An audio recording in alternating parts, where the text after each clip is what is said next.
suspends Trump for 2 years, and then will reassess.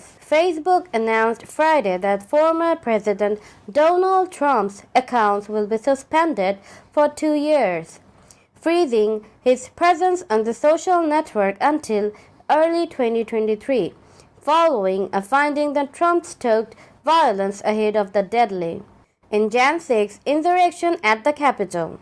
At the end of suspension, the company will assess whether Trump's risk to public safety has subsided, Nick Clegg, Facebook's vice president of global affairs, wrote in a blog.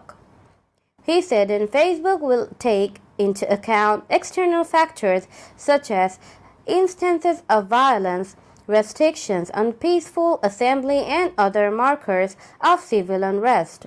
Facebook also announced that it would end a contentious policy that automatically exempted politicians from rules banning hate speech and abuse, and that it would stiffen penalties for public figures during times of civil unrest and violence. The former president called Facebook's decision on the suspension an insult. The 2-year ban replaced the previous ruling that ordered Trump to be suspended indefinitely. They shouldn't be allowed to get away with this censoring and silencing, and ultimately we will win. Our country can't take this abuse anymore, Trump said in a news release. Social platforms like Facebook and Twitter have become indispensable tools for politicians to get their messages out and to raise small-dollar donations.